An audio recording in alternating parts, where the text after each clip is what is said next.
अस्सलाम वालेकुम। एक नए टॉपिक के साथ एक दफ़ा फिर से मैं हाज़िर हूँ और आज का हमारा टॉपिक है about the addition of matrices. आज के टॉपिक में हम पढ़ेंगे एडिशन के बारे में। आप दो मैट्रिसेस को उस वक्त ऐड कर सकते हैं जब उनका ऑर्डर सेम हो। ये बात आपने ज़रूर याद रखनी है। ये इसका फर्स्ट कंडीशन है कि आप दो मैट्रिक्स को कब ऐड कर सकते हैं।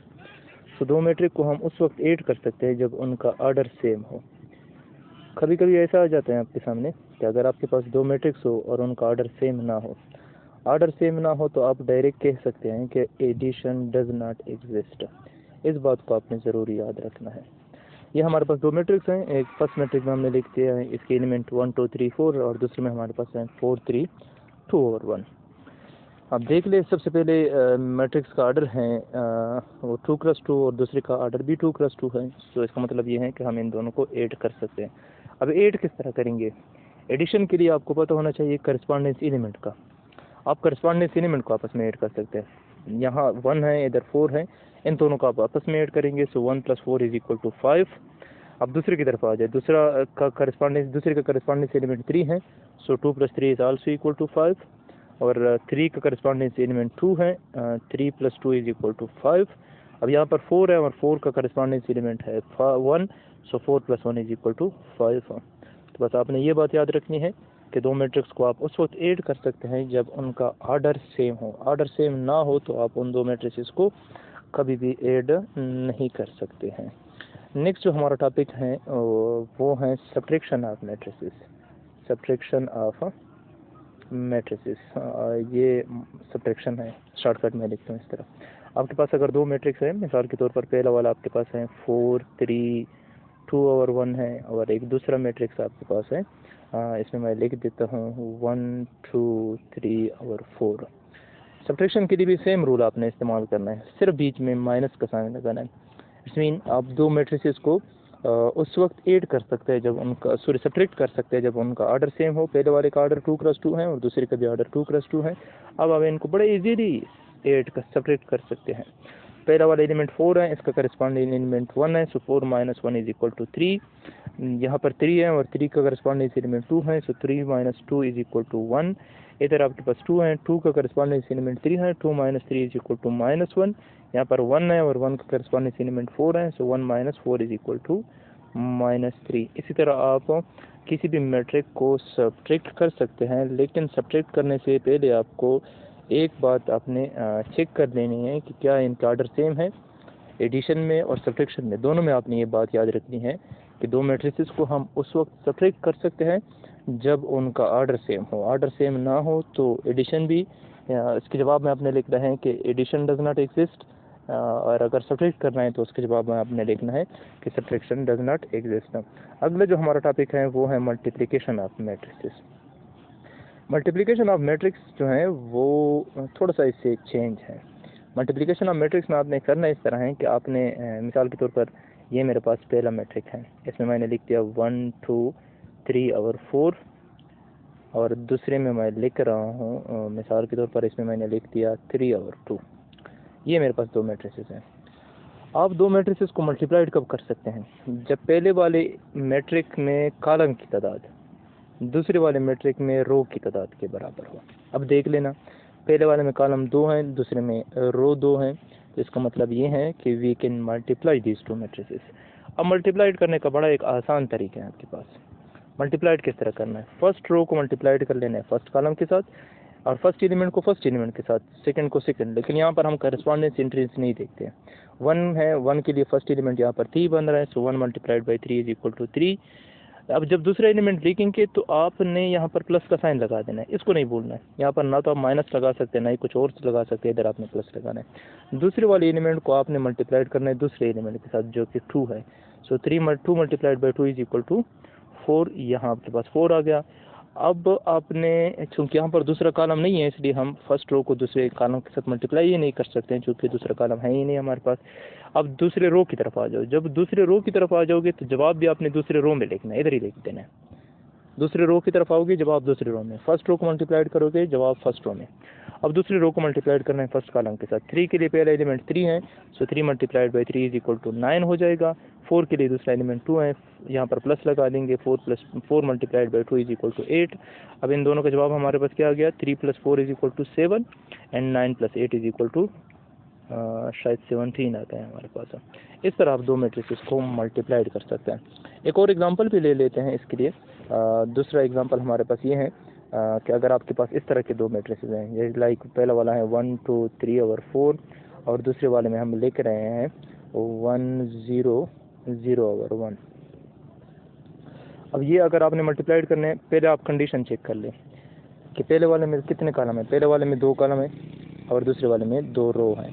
इसका मतलब ये है कि वी कैन मल्टीप्लाई देम, क्योंकि पहले वाले में कॉलम की तादाद, दूसरे वाले में रो की तादाद एक दूसरे के बराबर है। इसका मतलब ये है कि हम इन दोनों को मल्टीप्लाइड कर सकते हैं।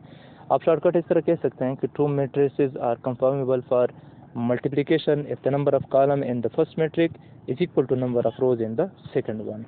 अच्छा, इनको मल्टीप्लाइड करेंगे। फर्स्ट रो को आपने मल्टीप्लाइड करना है फर्स्ट कॉलम के साथ, पहले एंट्री को पहले के साथ। 1 multiplied by 1 is equal to 1, बीच में प्लस लगा दो। दूसरे वाले को 0 के साथ मल्टीप्लाइड कर लो, क्योंकि फर्स्ट रो को फर्स्ट कॉलम के साथ मल्टीप्लाइड करें। 2 multiplied by 0 is equal to, ये हमारे पास कितना आ जाएगा, 0 आ जाएगा। अब मैं फर्स्ट रो को मल्टीप्लाइड कर रहा हूँ सेकंड कॉलम के साथ। फर्स्ट रो को मल्टीप्लाइड कर रहा हूँ, इसलिए जवाब फर्स्ट रो में होना चाहिए। 1 मल्टीप्लाइड बाई 0 से 0 आ जाएगा हमारे पास, प्लस साइन लगा दो। Next time 2 multiplied by 1, 2 multiplied by 1 से 2 आ जाएगा, इधर 2 लगा दो। अब चूँकि तीसरा कॉलम नहीं है हमारे पास, इसलिए हम सेकंड रो की तरफ आ जाते हैं। सेकंड रो को मल्टीप्लाइड कर रहा हूँ फर्स्ट कॉलम के साथ, तो जवाब मैं सेकंड रो में लिखूंगा। 3 multiplied by this 1 is equal to 3 and 4 multiplied by 0 is equal to 0, लिख दिया इधर। अब सेकंड रो को मल्टीप्लाइड कर रहा हूँ सेकंड कॉलम के साथ, क्योंकि सेकंड रो को मल्टीप्लाइड कर रहा हूँ इसलिए मेरा जवाब सेकंड रो में होना चाहिए। 3 मल्टीप्लाइड बाई 0 से 0 आ जाएगा, और फिर है 4 मल्टीप्लाइड बाई 1, जिससे हमारे पास दोबारा से 4 आ जाएगा। अब इसका जवाब लिखते हैं।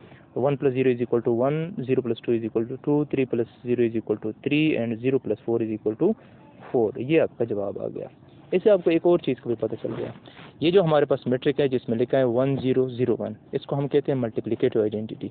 इसको जिस मैट्रिक के साथ मल्टीप्लाइड करोगे, जो मैट्रिक आपने मल्टीप्लाइड किया होगा, जवाब वही आएगा। जैसे हम रियल नंबर में पढ़ते हैं कि अगर हमारे पास कोई 2 रियल नंबर हैं, इसको 1 के साथ मल्टीप्लाइड करते हैं तो जवाब हमारा 2 आता है। इसी तरह जब किसी भी मैट्रिक्स को आप आइडेंटिटी मैट्रिक के साथ मल्टीप्लाइड करोगे तो आपका जवाब वही मैट्रिक दोबारा आना चाहिए, कुछ और नहीं आना चाहिए। तो तब जाके आप उसको कह सकते हैं कि ये हमारे पास मल्टीप्लिकेटिव आइडेंटिटी है। ओके, नेक्स्ट है स्केलर मल्टीप्लिकेशन। स्केलर मल्टीप्लिकेशन बड़ा आसान सा टॉपिक है, और इससे एमसीक्यूज अक्सर आ जाते हैं। मिसाल के तौर पर हमारे पास एक मैट्रिक है ए में मैं एलिमेंट लेकर रहा हूँ, इसमें मैं लेकर रहा हूँ ए बी और साथ में सी और डी लिख दिया मैंने। ये हमारे पास एक मैट्रिक आ गया। अगर आपको ये कहा गया हो किसी शॉर्ट क्वेश्चन में या एमसीक्यूज में कि फाइंड 2a आपने फाइंड करना, इसका मतलब ये है कि 2 को ए मैट्रिक के हर एक एलिमेंट के साथ मल्टीप्लाइड कर ले। इस तरह लिख दो 2 × a b c और d हो जाएगा। अब इन दोनों को मैं मल्टीप्लाइड कर लूँगा तो मेरा जवाब कितना आ जाएगा, 2a 2b और इधर आ जाएगा 2c और इधर आ जाएगा 2d। ये आपका आ गया स्केलर मल्टीप्लिकेशन। इस तरह आप किसी भी आपके पास अगर किसी भी ऑर्डर का कोई भी मैट्रिक्स हो तो आप उनको क्या कर सकते हैं, आप उनको स्केलर मल्टीप्लिकेशन उसका आप फाइंड आउट कर सकते हैं। अब एडिशन के कुछ प्रॉपर्टी हैं। पहले प्रॉपर्टी में हम पढ़ते हैं कम्यूटेटिव प्रॉपर्टी। ये बिल्कुल रियल नंबर की कम्यूटेटिव प्रॉपर्टी की तरह है, बड़ा आसान सा भी है ये। रियल नंबर में जब हम कम्यूटेटिव प्रॉपर्टी पढ़ते हैं तो हमारे पास किस तरह होता है कि 1 + 2 हमेशा बराबर होता है 2 + 1 के। अब अगर इस तरह मेरे पास दो मैट्रिक हैं, एक में मैंने लिख दिया 1 2 3 और 4, और दूसरे में मैंने लिख दिया मिसाल के तौर पर लिख दिया 0 1 2 और 0 लिख दिया। अब अगर इन दोनों को मैं ऐड कर लूँगा तो मेरे पास जवाब कितना आ जाएगा, 1 + 0 is equal to 1, 2 + 1 is equal to 3, 3 + 2 is equal to 5 and 4 + 0 is equal to 4। ये जवाब आ गया। अब अगर उल्टा पढ़ोगे इसको तो आपने दूसरा वाला मैट्रिक पहले लगा देना है, 0 1 2 0 आ जाएगा। दूसरा मैट्रिक हमारे पास है 1 2 3 और यहाँ पर क्या चीज़ है, 4 है शायद। अब अगर इनको ऐड करोगे 0 + 1 से क्या आ जाएगा, 0 + 1 से आपके पास ये वाला 1 दोबारा आ रहा है। 1 + 2 से क्या चीज़ आ रहा है, ये वाला 3 दोबारा आ जाएगा। 2 + 3 से ये वाला 5 आ जाएगा, और 0 + 4 से दोबारा ये वाला 4 आ जाएगा। इसका मतलब ये है कि अगर आपके पास कोई सी दो मैट्रिसेस हो, मिसाल के तौर पर इस तरह आपके पास कोई सी दो मैट्रिक्स हैं जैसे हमने ऊपर लिख दिए हैं, तो इसमें ये वाली प्रॉपर्टी आपने सेटिस्फाइड कर लेनी है कि a प्लस बी जो है वो दोबारा बराबर होता है किस चीज़ के, b प्लस a के बराबर होता है। ये प्रॉपर्टी होल्ड करती है रियल नंबर में भी और ये प्रॉपर्टी होल्ड करती है एडिशन ऑफ मैट्रिसेस में भी। अगले प्रॉपर्टी को हम कहते हैं subtract associative property with respect to the addition. इसमें चूंकि ये मोबाइल में शायद मैं लिख ना पाऊँ अच्छी तरह, चलो इस तरह कर लेते हैं इसको। आपके पास अगर तीन मैट्रिक्सेस हैं, एक मैट्रिक ए है, दूसरा बी है और तीसरा सी है, तो वो हमेशा बराबर होगा किस चीज़ के, लेफ्ट साइड में हमने बी और सी को ब्रैकेट में लिखा है और राइट साइड में हम ए और बी को ब्रैकेट में लिख देते हैं और यहाँ पर मैं सी लगा देता हूँ। तो ये दोनों साइड आपस में बराबर होंगे। लेकिन इसको सॉल्व करने से पहले एक बात आपको याद रखनी चाहिए कि पहले अपने ब्रैकेट वाला काम करना है। मिसाल के तौर पर मैं इस लेफ्ट साइड को सॉल्व करना चाहता हूँ तो पहले ये ब्रैकेट वाला काम, यानी पहले मैं फाइंड कर लूँगा बी प्लस सी, इसका जवाब फाइंड कर लूँ तो इसके साथ मैं दोबारा से ए जमा कर सकता हूँ। और बी प्लस सी आपने प्रीवियस मेथड से जहाँ हमने एडिशन ऑफ मैट्रिक्स कर लिया, आप इस तरह से इसको फाइंड आउट कर सकते हैं।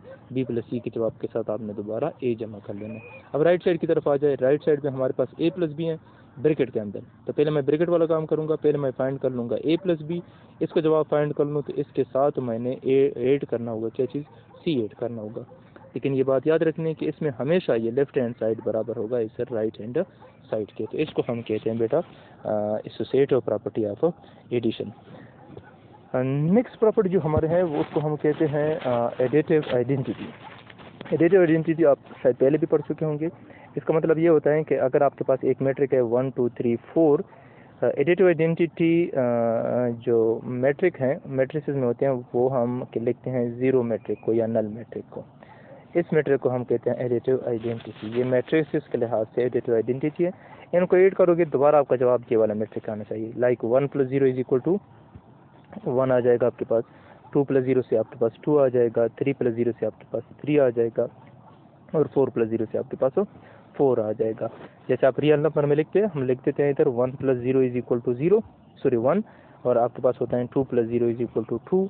यानी इस एडिटिव आइडेंटिटी के साथ आप जो कुछ भी ऐड करते हो, 1 ऐड किया जवाब 1 आ गया, 2 ऐड किया जवाब 2 आ गया। रियल नंबर में एडिटिव आइडेंटिटी हम 0 को कहते हैं, और जब हम बात करते हैं मैट्रिसेस की तो मैट्रिसेस में एडिटिव आइडेंटिटी हम नल मैट्रिक को कहते हैं।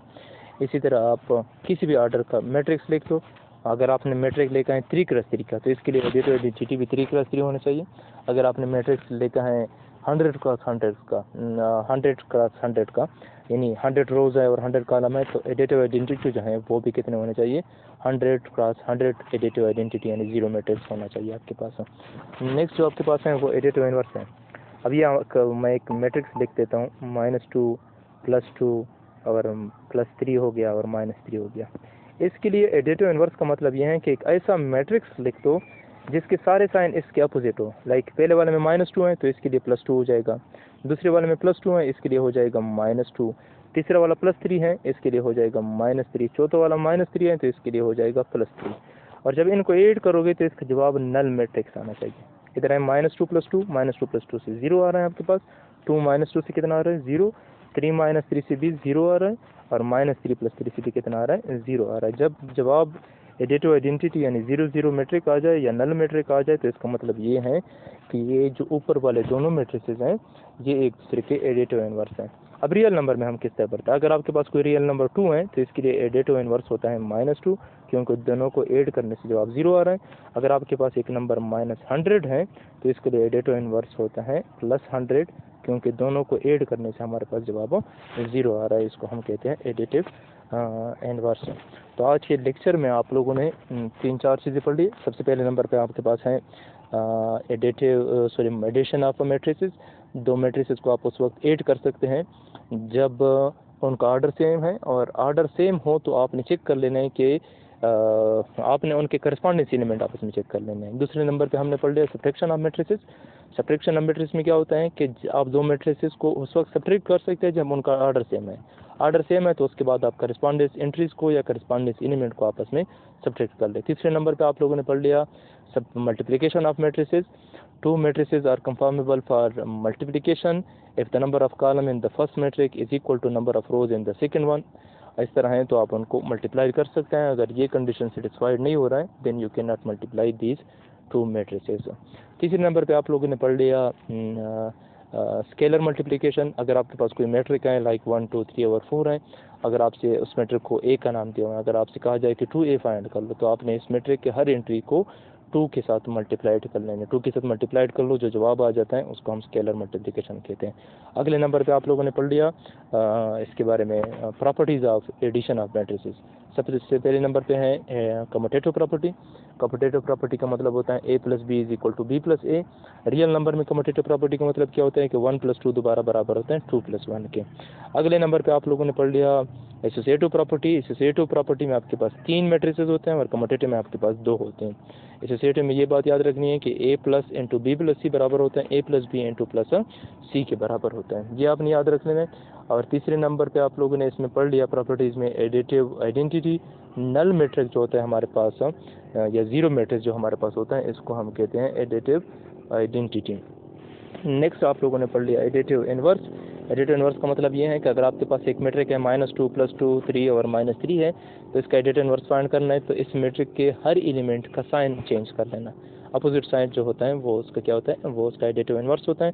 इसी तरह रियल नंबर में एडिटिव इनवर्स का मतलब ये होता है कि अगर एक एंट्री 2 है तो उसका एडिटिव इनवर्स जो होता है हमारे पास वो -2 होता है। अगर एक -100 है तो उसका एडिटिव इनवर्स हमारे पास +100 होता है। तो ये आज का लेक्चर था, उम्मीद है आपको पसंद आ जाएगा।